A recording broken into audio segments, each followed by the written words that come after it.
नमस्कार। इस ऑनलाइन साधना प्रवचन में सभी जिज्ञासुओं का मैं श्रीमती शिप्रा जोवेकर सनातन संस्था की ओर से हार्दिक स्वागत करती हूँ। सनातन संस्था अध्यात्म प्रसार करने वाली संस्था है। जिज्ञासुओं को शास्त्रीय भाषा में अध्यात्म का परिचय देना, साथ ही साधकों को व्यक्तिगत साधना के विषय में मार्गदर्शन कर उन्हें ईश्वर प्राप्ति का मार्ग दिखाना सनातन संस्था का मुख्य उद्देश्य है। हमारे देश भारत की क्या विशेषता है? भारत विश्व की आध्यात्मिक राजधानी है। संपूर्ण विश्व से लोग मन शांति हेतु भारत आते हैं। सनातन संस्कृति भारत की आत्मा है, परंतु दुर्भाग्यवश अध्यात्म अथवा साधना की शिक्षा न मिलने से आज हमारी स्थिति कस्तूरी मृग समान बन गई है। जिस प्रकार कस्तूरी मृग की नाभि में कस्तूरी होती है, परंतु वह मृग अर्थात हिरन कस्तूरी की खोज में सर्वत्र भाग दौड़ करता है, उसी प्रकार हम सभी जीवन भर आनंद के पीछे भागते रहते हैं, परंतु हम इस आनंद को स्थायी रूप से अनुभव नहीं कर सकते। वैसे हमारे जीवन में आनंद के कुछ ही चुनिंदा क्षण आते हैं। इसका कारण यह है कि आनंद कैसे प्राप्त करना है यह हमें कहीं भी सिखाया नहीं जाता, और साथ ही सामान्य रूप से अधिकतर लोग इंद्रियजन्य सुख को ही आनंद मान लेते हैं, जैसे अच्छा गीत सुनना, प्रिय पकवान खाना, पर्यटन स्थल जाकर वहाँ का प्राकृतिक सौंदर्य देखना, ब्रांडेड वस्तुएं खरीदना, नए कपड़े लेना इत्यादि कृतियाँ कर हम आनंद प्राप्त करने का प्रयास करते हैं, परंतु इनमें से कोई भी बात निरंतर करना संभव ही नहीं है।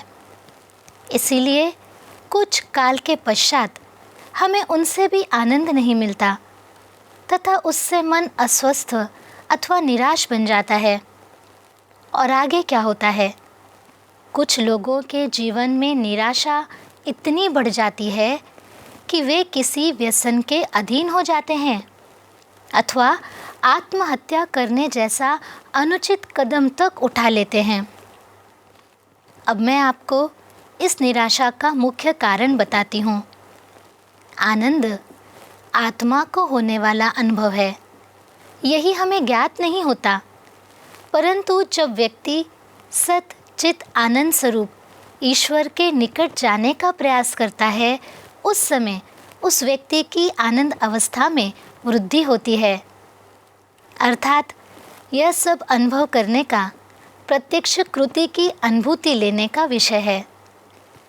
धर्मशास्त्र में ईश्वर प्राप्ति के अर्थात ही आनंद प्राप्ति के अनेकों मार्ग बताए गए हैं, परंतु इन सहस्त्रों साधना पद्धतियों में से मुझे निश्चित रूप से कौन सी साधना का आरंभ करना चाहिए यह अधिकतर लोगों को ज्ञात नहीं होता। उसके कारण अनेक लोग जो उन्हें अच्छा लगता है अथवा जैसा लगता है उसके अनुसार साधना करने का प्रयास करते हैं। जो प्रत्यक्ष साधना नहीं करते उन्हें अध्यात्म के विषय की केवल जानकारी सुनकर कोई लाभ नहीं होता, क्योंकि वो तो श्रवण भक्ति ही हुई ना। इसलिए साधना उचित पद्धति से ना होने के कारण आध्यात्मिक अनुभूतियाँ भी नहीं आ पाती, और अनुभूति ना आने के कारण इन लोगों में अध्यात्म के प्रति विश्वास कम होने लगता है। अब मंदिर में कीर्तन प्रवचन सुनने अनेक लोग जाते हैं। उन्हें लगता है कि वे साधना कर रहे हैं। जो धार्मिक पुस्तकों का वाचन करते हैं उन्हें भी ऐसा लगता है कि मुझे अध्यात्म की थोड़ी बहुत समझ तो है ही, किंतु वास्तव में देखा जाए तो इन दोनों उदाहरणों में ऐसा होता ही नहीं। अब आप मुझे बताइए कि किसी ने तैरने के विषय पर उत्तम प्रवचन सुना या तैरने के विषय का अच्छा पुस्तक पढ़ लिया, तो क्या उसे प्रत्यक्ष तैरने का अनुभव मिल पाएगा? नहीं ना। उसी प्रकार केवल कीर्तन एवं प्रवचन सुनने वालों से अथवा पुस्तकें पढ़ने वालों से अच्छी साधना क्या हो सकेगी? बहुत कठिन है। साधना निश्चित रूप से क्या है, उचित साधना कैसे करनी चाहिए, यह सभी को ज्ञात हो। इस हेतु सनातन संस्था की ओर से प्रवचन एवं सत्संग लिए जाते हैं। अभी का यह प्रवचन भी इसी उद्देश्य से है। सर्वप्रथम हम सनातन संस्था तथा संस्था के संस्थापक के संदर्भ में समझ लेते हैं। सनातन संस्था के संस्थापक सच्चिदानंद परब्रह्म डॉक्टर जयंत बालाजी आठवले जी ने सनातन संस्था के माध्यम से व्यक्ति की शीघ्र गति से उन्नति कराने वाली साधना के विषय में मार्गदर्शन किया है। उन्होंने व्यक्ति की शीघ्र आध्यात्मिक उन्नति कराने वाली गुरु कृपा योग यह साधना पद्धति बताई है। ज्ञान योग, कर्म योग एवं भक्ति योग का सुंदर संगम गुरु कृपा योग है, जिसके अनुसार साधना कर अनेक साधकों ने अपनी आध्यात्मिक उन्नति कर अपने मनुष्य जीवन को सार्थक बनाया है। स्वयं सच्चिदानंद परब्रह्म डॉक्टर आठवले जी ने उनकी आयु के 45वें वर्ष में साधना आरंभ कर केवल कुछ ही वर्षों में अध्यात्म का सर्वोच्च शिखर प्राप्त किया। सच्चिदानंद परब्रह्म डॉक्टर आठवले जी स्वयं चिकित्सीय क्षेत्र के एक प्रख्यात डॉक्टर हैं। मुंबई में चिकित्सीय शिक्षा पूर्ण करने के उपरांत वर्ष 1971 से 1978 की अवधि में उन्होंने इंग्लैंड में सम्मोहन चिकित्सा पद्धति पर शोध कार्य कर विभिन्न शास्त्रीय परिषदों में शोध प्रबंध प्रस्तुत किए।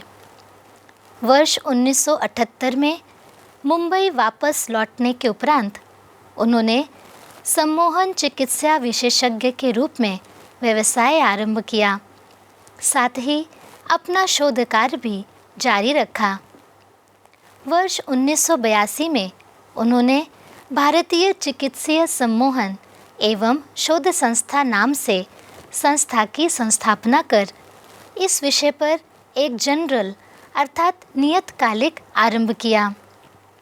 इसके साथ ही भारत के विभिन्न स्थानों पर सम्मोहन चिकित्सा पद्धति से अभ्यास वर्ग भी लिए। वर्ष 1966 से 1982 तक अर्थात 15 वर्षों तक मनोरोगों के सम्मोहन चिकित्सा विशेषज्ञ के रूप में शोध कार्य करने पर उनके ध्यान में आया कि लगभग 30% रोगी सामान्य औषधीय चिकित्सा से स्वस्थ नहीं होते।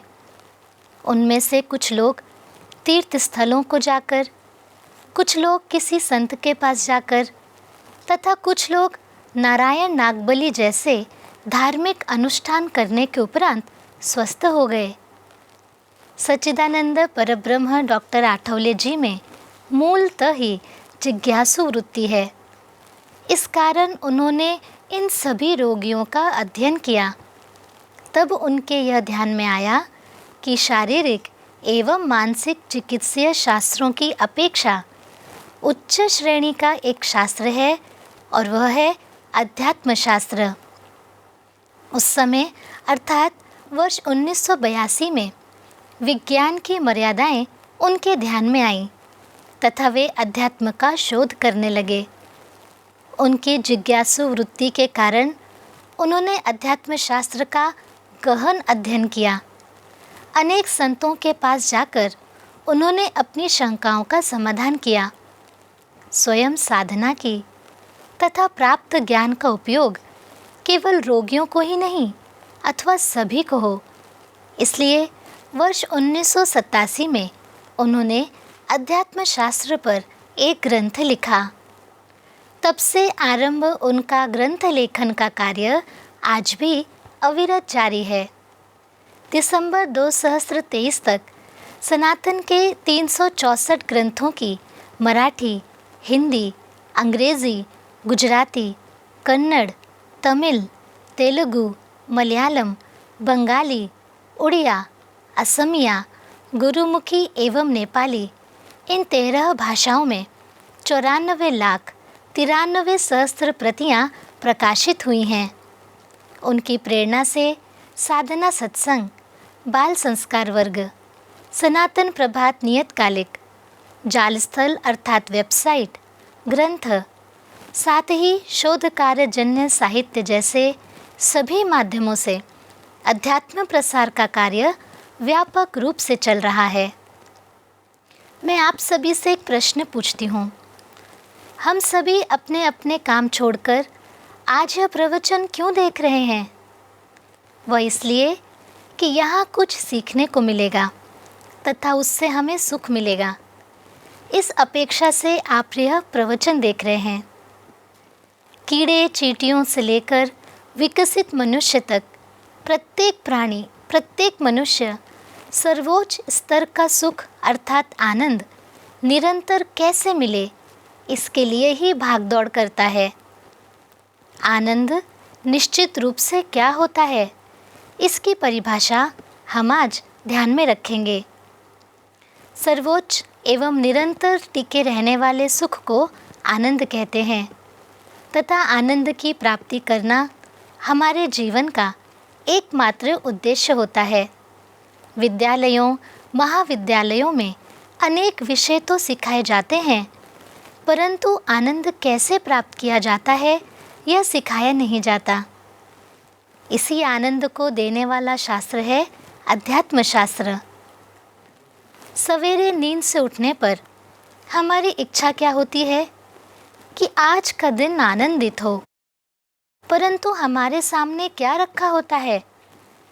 जब हम सवेरे समाचार पत्र पढ़ते हैं, समाचार देखते हैं, उनमें कैसे समाचार होते हैं? कहीं दंगे हो गए, कहीं भ्रष्टाचार हुआ इत्यादि। और यह सब देखकर हम त्रस्त हो जाते हैं। इसका अर्थ हमारा दिन का आरंभ सुप्रभात से होने के स्थान पर कुप्रभात से होता है और दिन भर भी कुछ ना कुछ तनाव लगा ही रहता है।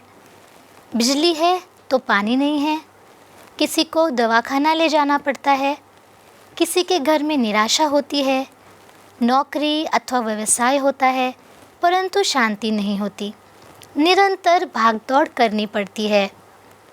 ऐसी समस्याओं में ही हमारा दिन बीत जाता है।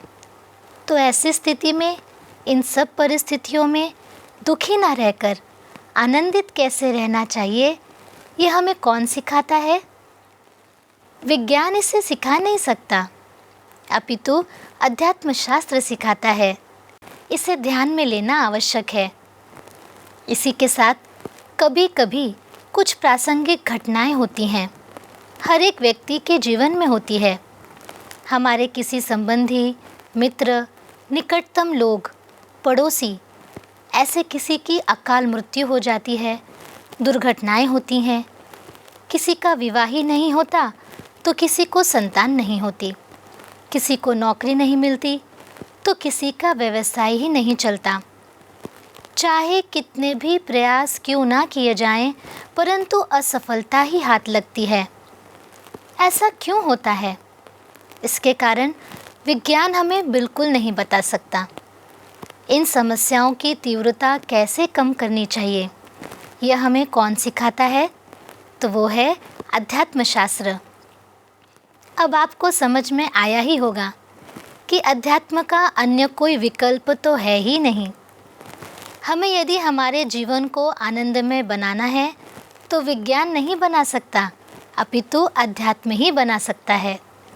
और कोई भी व्यक्ति ऐसा बोल नहीं सकता कि अध्यात्म और मेरा क्या संबंध है। जो जो घटनाएं अथवा प्रसंग जिनके विषय में हमने अभी बात की, मेरे जीवन में ऐसी घटनाएं तो हुई ही नहीं, आगे होंगी भी नहीं, क्या कोई ऐसा कह पाएगा? बिल्कुल नहीं।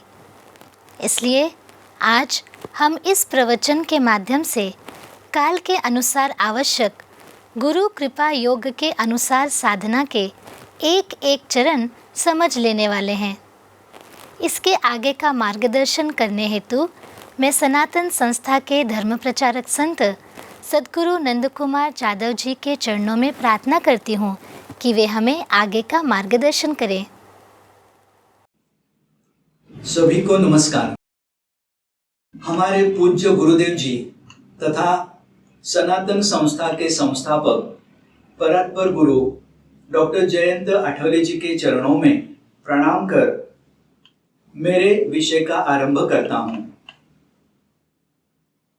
आज इस विषय से आपको कुछ तो सीखने को मिलेगा तथा उससे आपको सुख मिलेगा, इस अपेक्षा से ही आप यह संपूर्ण विषय सुन रहे हैं। अतः निरंतर टिके रहने वाला सर्वोच्च सुख प्राप्त करने की हमारी भागदौड़ चलती ही रहती है। अभी हमने सुना कि सर्वोच्च एवं निरंतर टिके रहने वाले सुख को आध्यात्मिक परिभाषा में आनंद कहा जाता है। इस आनंद को प्राप्त करा देने वाला शास्त्र है अध्यात्म शास्त्र। इस प्रवचन से हम आनंदमय जीवन हेतु अध्यात्म कैसे महत्वपूर्ण है यह समझ लेने वाले हैं। सर्वप्रथम हम हमारे जीवन में आने वाली समस्याएं देखेंगे, क्योंकि जीवन की समस्याओं के कारण मनुष्य दुखी होता है अथवा सुख से दूर चला जाता है। इसलिए समस्याओं के कारणों का तथा उनके उपायों पर विचार करना आवश्यक बन जाता है। सर्वसाधारण व्यक्ति के जीवन में 20% समस्याएं शारीरिक अथवा मानसिक कारणों से उत्पन्न होती हैं। 30% समस्याएं शारीरिक अथवा मानसिक साथ ही आध्यात्मिक कारणों से उत्पन्न होती हैं तथा शेष 50% समस्याएं केवल आध्यात्मिक कारणों से उत्पन्न होती हैं। इसका अर्थ जीवन की 80% समस्याओं की जड़ आध्यात्मिक होती है। अब हम इससे संबंधित एक उदाहरण देखेंगे। अनुचित पद्धति से गाड़ी चलाने के कारण अथवा पत्नी के साथ हुए झगड़े के कारण मन विचलित होने से दुर्घटना हुई, तो उसका कारण शारीरिक अथवा मानसिक होता है। इसी प्रसंग में हमारे द्वारा उचित पद्धति से गाड़ी चलाकर भी अथवा मन के शांत होते हुए भी उसी समय सामने से कुत्ता आड़े आने के कारण हमारी दुर्घटना होती है।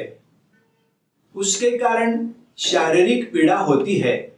साथ ही इस अवधि में अर्थार्जन रुक जाने से अथवा अधिक पैसे खर्च होने से हमें मानसिक कष्ट भी होता है। परंतु इस दुर्घटना का और एक कारण है आध्यात्मिक कारण। उस सड़क से तो हजारों गाड़ियां गुजर रही थी, तो वह कुत्ता मेरी ही गाड़ी के आड़े क्यों आया, इसका बुद्धि के द्वारा विश्लेषण करना संभव नहीं है। अर्थात यह दुर्घटना प्रारब्ध से संबंधित है, अर्थात आध्यात्मिक कारणों से है। यह हमारी समझ में आएगा।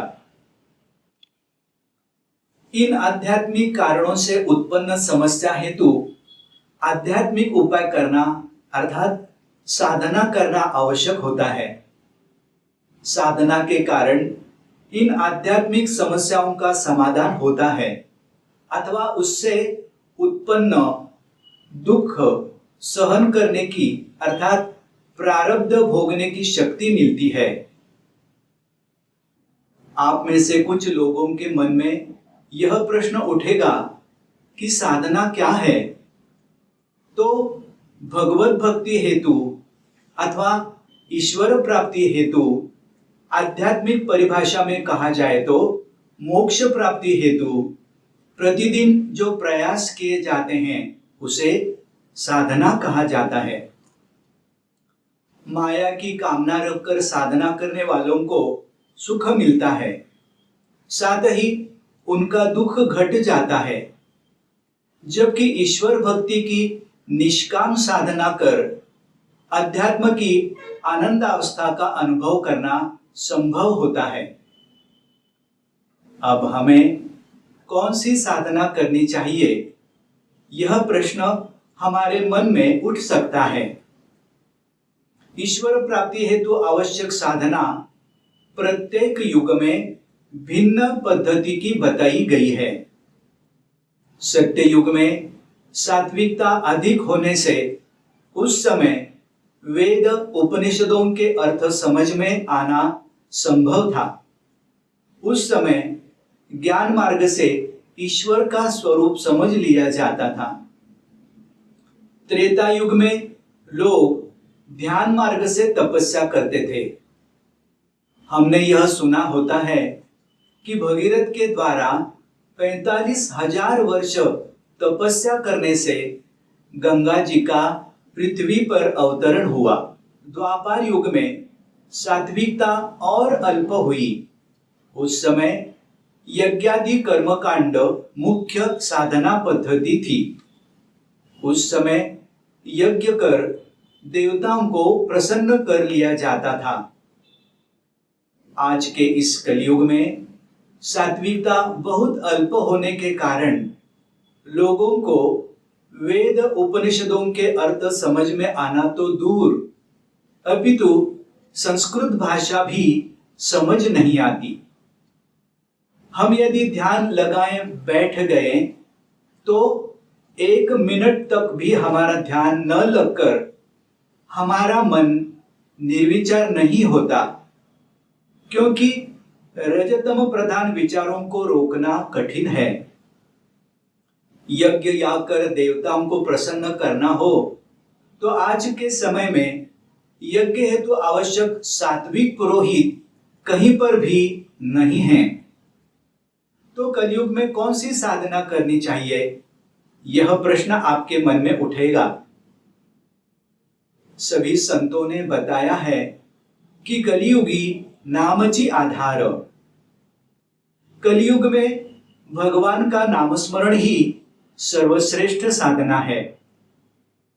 देवताओं का नाम जप करना भक्ति मार्ग की साधना है।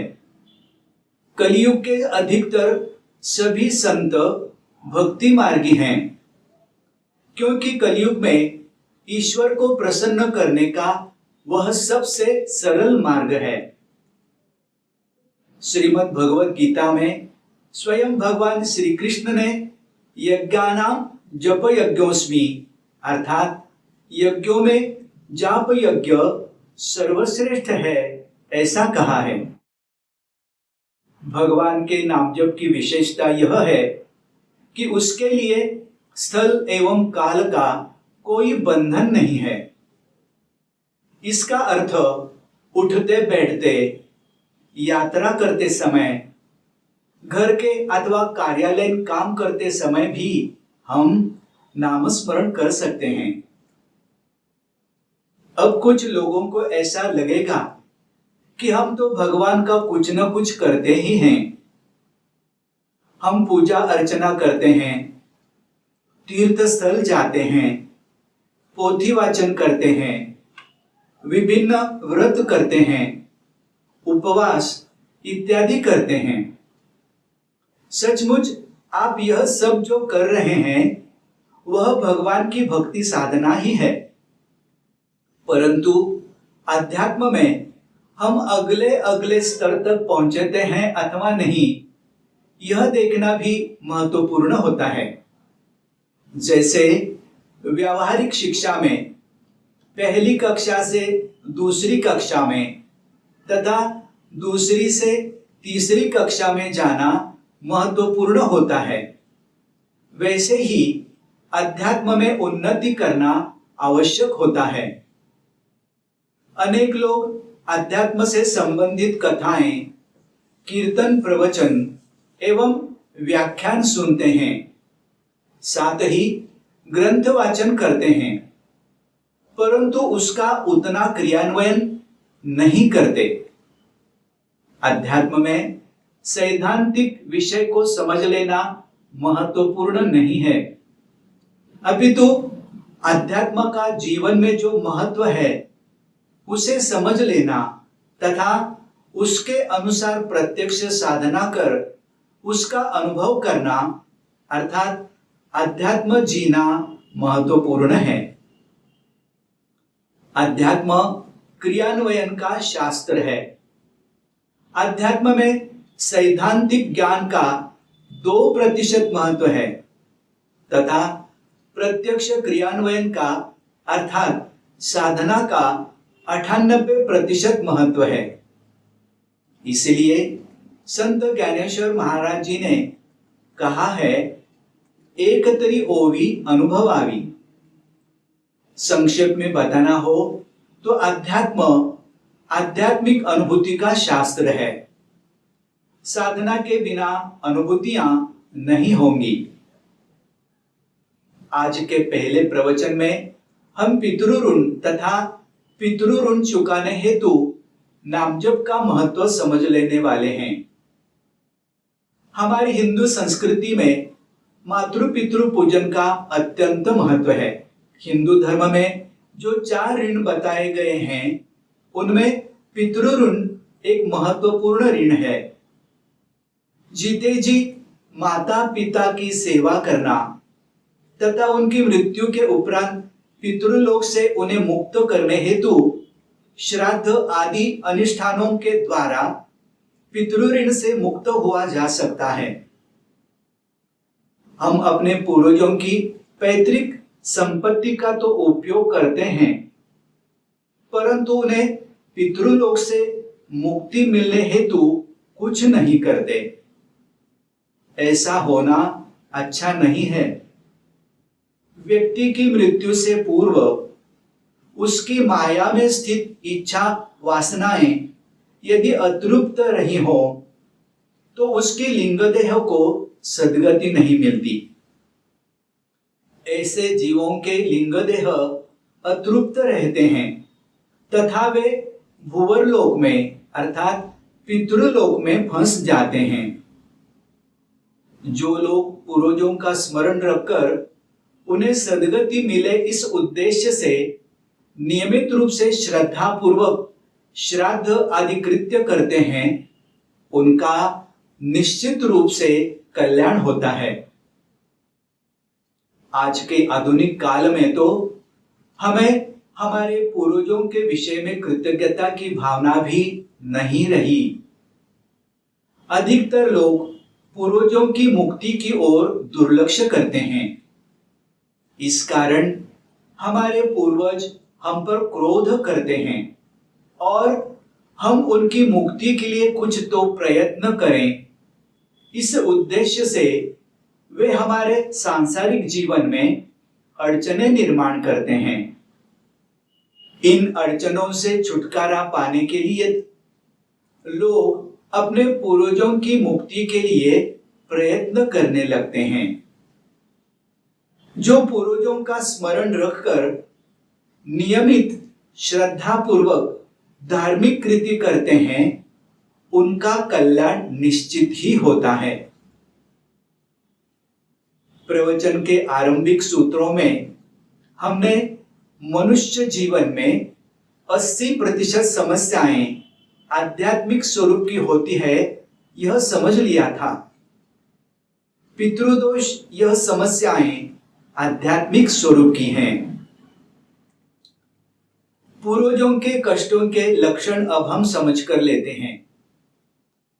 हमें पूर्वजों का कष्ट है कि नहीं, यह समझने के लिए शारीरिक, मानसिक, पारिवारिक, आर्थिक ऐसे कुछ लक्षण हैं, वह हम समझ लेंगे। शरीर में असाध्य रोग का होना, त्वचा विकार होना, सर्पदंश होना, ये पितृदोष के शारीरिक स्तर के कुछ लक्षण हैं।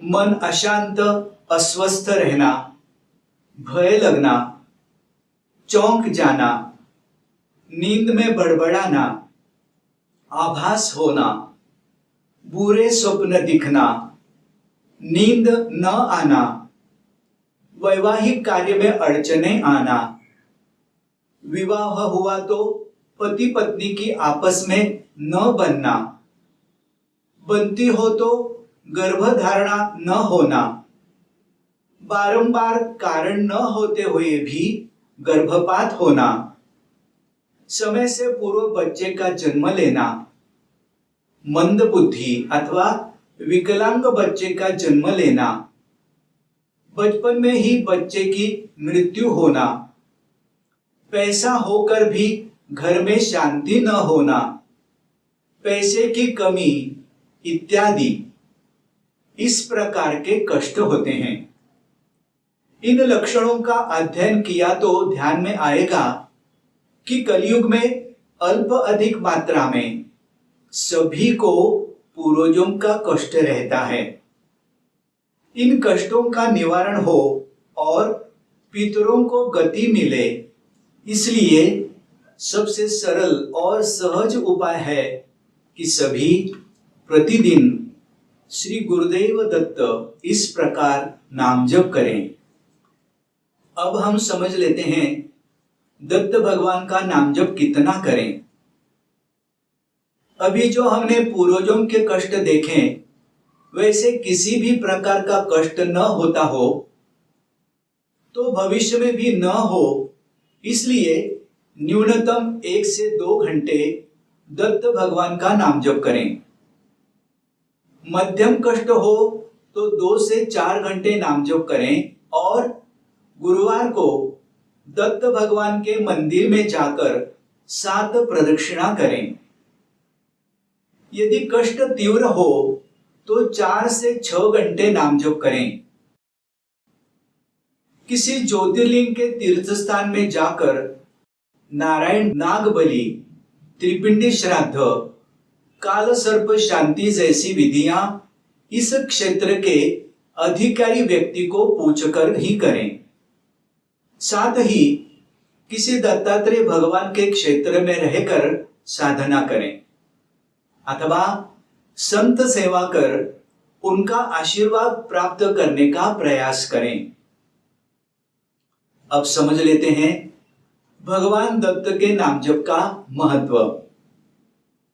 आज समाज के अधिकांश लोग साधना नहीं करते, इस कारण वे माया में फंसे रहते हैं। फलतः उनकी इच्छा वासना मृत्यु के उपरांत भी वैसे ही बनी रहती है। मृत्यु के उपरांत ऐसे लोगों की लिंग देह अतृप्त रहती है।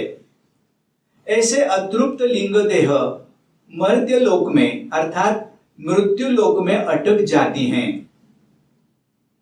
पूर्वजों को गति देना यह श्री दत्तात्रेय भगवान के तत्व का विशेष कार्य होने के कारण दत्तात्रेय भगवान के नाम जप से अल्प कालावधि में लिंग देह को, साथ ही वातावरण की कक्षा में अटके अन्य पूर्वजों को गति मिलती है। दत्त गुरु का नाम जप मनपूर्वक और एकाग्रता से होने के लिए प्रयत्न करें। दत्त के नाम जप से अतृप्त पूर्वजों के कष्ट से रक्षा होती है। नाम जप से निर्माण होने वाली शक्ति से नाम जप करने वाले के सर्व ओर सुरक्षा कवच निर्माण होता है। नाम जप करने से पूर्व श्री दत्त गुरु से प्रार्थना कर सकते हैं। उदाहरण के तौर पर, हे दत्तात्रेय देवता, भूवलोक में अटके मेरे अतृप्त पूर्वजों को आगे की गति दें। हे दत्तात्रेय भगवान जी, अतृप्त पूर्वजों के कष्टों से मेरी रक्षा कीजिए। आपका सुरक्षा कवच मेरे सर्व ओर सदैव रहने दीजिए। हम आने वाले सप्ताह में श्री दत्त गुरु का श्री गुरुदेव दत्त यह नाम जप अधिकाधिक समय और भावपूर्ण करने का प्रयत्न करेंगे। www.sanatan.org इस संकेत स्थल में पितृदोष, दत्तगुरु का नाम जप, अध्यात्म का महत्व, विज्ञान की मर्यादा, ऐसी अनेक जानकारी उपलब्ध है। www.sanatanshop.com इस संकेत स्थल पर आनंदी जीवन के लिए अध्यात्म, सुगम अध्यात्म शास्त्र, आचार धर्म, हिंदू धर्म और धर्म ग्रंथ आदि विविध विषयों पर ग्रंथ विक्रय हेतु उपलब्ध हैं। उसका लाभ अवश्य उठाएं। अब हम आपातकाल और साधना का महत्व इस विषय में समझ लेंगे। कोरोना विषाणु के रूप में हम सभी ने एक प्रकार के महाभीषण आपातकाल का सामना किया है। तो हमें यह ध्यान में आया होगा कि यदि एक सूक्ष्म विषाणु भी संपूर्ण पृथ्वी पर उसका भीषण प्रभाव डाल सकता है, तो आगे आने वाले भीषण आपातकाल के लिए हमें कितनी गंभीरता से सोचना चाहिए। इसी प्रकार के महाभीषण आपातकाल के संदर्भ में अनेक दृष्टा साधु संत भविष्यवेता ने इससे पूर्व भी बताया है। आज से 400 वर्ष पहले नॉस्ट्राडेमस नामक प्रसिद्ध युगदृष्टा का जन्म फ्रांस में हुआ था। उसने अनेक भविष्यवाणियां की थी जो पूर्णतः सत्य सिद्ध हुई है। उसने पहले और दूसरे महायुद्ध के विषय में जो कुछ कहा था सब सच निकला। उसने तीसरे महायुद्ध के विषय में कहा है कि यह तीसरा महायुद्ध इतना महाभयानक होगा कि पहले के 2 महायुद्ध बच्चों का खेल लगेंगे। इस भविष्यवाणी से आगामी विश्व युद्ध की भयावहता की कल्पना की जा सकती है। भारत के भी अनेक संतों ने भी यही सब बताया है। सनातन संस्था के संस्थापक सच्चिदानंद परब्रह्म डॉक्टर आठवले जी ने भी तृतीय विश्व युद्ध के विषय में बताया है। तीसरा विश्व युद्ध महाभयानक होगा। इसमें बड़ी मात्रा में संहार होने वाला है। गांव के गांव नष्ट हो जाएंगे। इससे रक्षा के लिए साधना का बल होना आवश्यक है।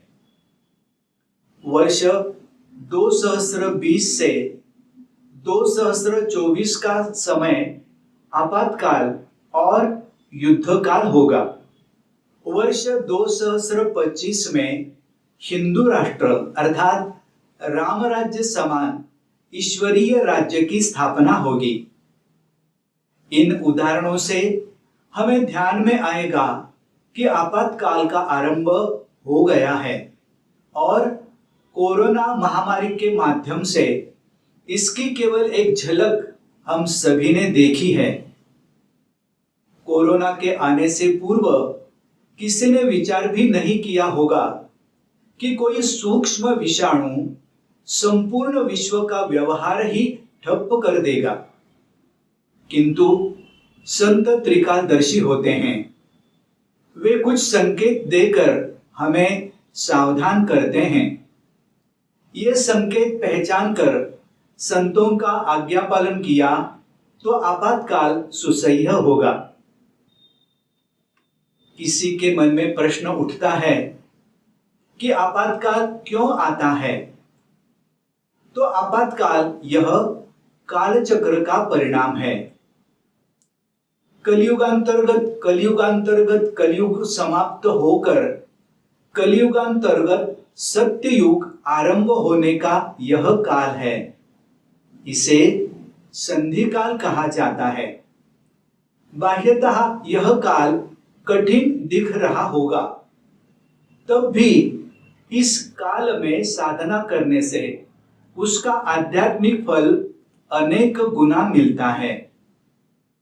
वर्तमान काल में हमारे पास मोबाइल, टीवी, इंटरनेट जैसी सुविधाएं उपलब्ध हैं। आगे कोरोना से भी भीषण आपातकाल का सामना हमें करना पड़ेगा। उस काल में ये सभी सुविधाएं बंद होंगी। ऐसे समय में मन को स्थिर रखने के लिए अत्यधिक आत्मबल की आवश्यकता है। आत्मिक बल बढ़ाने के लिए साधना ही करनी होगी।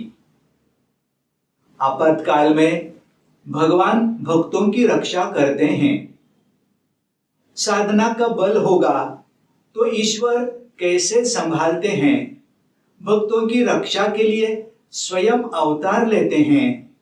इसके अनेक उदाहरण हमारे ग्रंथों और हमारे पुराणों में दिए गए हैं। हम सभी को भक्त प्रहलाद की कहानी तो ज्ञात होगी। हिरण्यकश्यपु ने भक्त प्रहलाद को अत्यंत कष्ट दिए। प्रहलाद ने देवताओं का आशीर्वाद प्राप्त कर अहंकारी बने हिरण्यकश्यपु को सर्वश्रेष्ठ न मानते हुए भगवान श्री विष्णु जी का नाम जप आरंभ किया। वह नाम जप न कर पाए, इसलिए उसके पिता हिरण्यकश्यपु ने उसे उबलते हुए तेल में डाला, ऊंचे पर्वत से नीचे फेंक दिया और उन्मत्त हाथी के पांव के नीचे दे दिया। किंतु हर बार प्रहलाद की रक्षा हुई। सभी भीषण संकटों से उनकी रक्षा हुई और भगवान श्री विष्णु जी ने भक्त प्रहलाद के लिए नृसिंह रूप में अवतरित होकर हिरण्यकश्यपु का नाश किया। यह केवल पुराणों में बताई कहानियां नहीं है, अपितु वर्तमान में भी अनेकों ने ईश्वर कृपा की बुद्धि के परे की अनुभूतियां ली है। क्योंकि युग बदल गए होंगे परंतु ईश्वर वही हैं। जैसे गेहूं पीसते समय चक्की में सभी दाने पीस जाते हैं परंतु मूठ के पास के सभी दाने वैसे ही रह जाते हैं, वैसे ही हम भी साधना रूपी मूठ को पकड़ कर रहे तो आपातकाल रूपी चक्की में हम पीसेंगे नहीं। साधना के बिना गति नहीं, गति के बिना उद्धार नहीं, उद्धार हुए बिना मुक्ति नहीं मिल पाएगी और मुक्ति के बिना मोक्ष नहीं, ऐसे संतों ने कहा है। इसीलिए हर व्यक्ति ने अपने जीवन में अध्यात्म पर श्रद्धा रखनी चाहिए। मनुष्य जन्म मिला और व्यर्थ गया ऐसा ना हो, इसलिए श्रद्धा से साधना कर अपने मनुष्य जीवन को सार्थक बनाएं। नमस्कार। आज सुने विषय के संबंध में कुछ शंकाएं हों तो उनका समाधान होना महत्वपूर्ण है। इसका कारण यह है कि हमें अध्यात्म का चाहे जितना भी सैद्धांतिक विवेचन बताया जाए, फिर भी प्रश्न अथवा शंका का समाधान होने के उपरांत ही हम ठीक से साधना कर सकते हैं। इसलिए आपके मन में कुछ भी प्रश्न है तो आप अवश्य पूछ लें। इस हेतु आप सनातन के साधकों से संपर्क करें अथवा ऑनलाइन साधना संवाद में अपना नाम अवश्य पंजीकृत करें। सनातन का ये साधना संवाद ऑनलाइन ही होता है, उसकी लिंक आपको स्क्रीन पर दिखाई दे रही है। उसके उपरांत अध्यात्म में प्रगति कर सच्चे आनंद का अनुभव करने हेतु उत्सुक जिज्ञासुओं के लिए सत्संग आरंभ किए जाएंगे। साथ ही हमारे व्यक्तित्व में समाहित अनुचित आदतें जैसे कि चिड़चिड़ाहट, निराशा, आलस, ईर्ष्या, ऐसे जो स्वभाव दोष होते हैं उन्हें कैसे दूर करें यह भी सिखाया जाएगा। आप स्मरण पूर्वक इन सत्संगों का लाभ अवश्य उठाएं। साथ ही साधना में रुचि रखने वाले आपके संबंधियों, मित्रों, परिचितों को भी इस सत्संग के विषय में स्मरण पूर्वक बताएं। तो आज के इस प्रवचन का हम यहीं समापन करते हैं। पुनः मिलेंगे अगले प्रवचन में भगवान के चरणों में कृतज्ञता व्यक्त कर हम यहीं रुकते हैं। नमस्कार।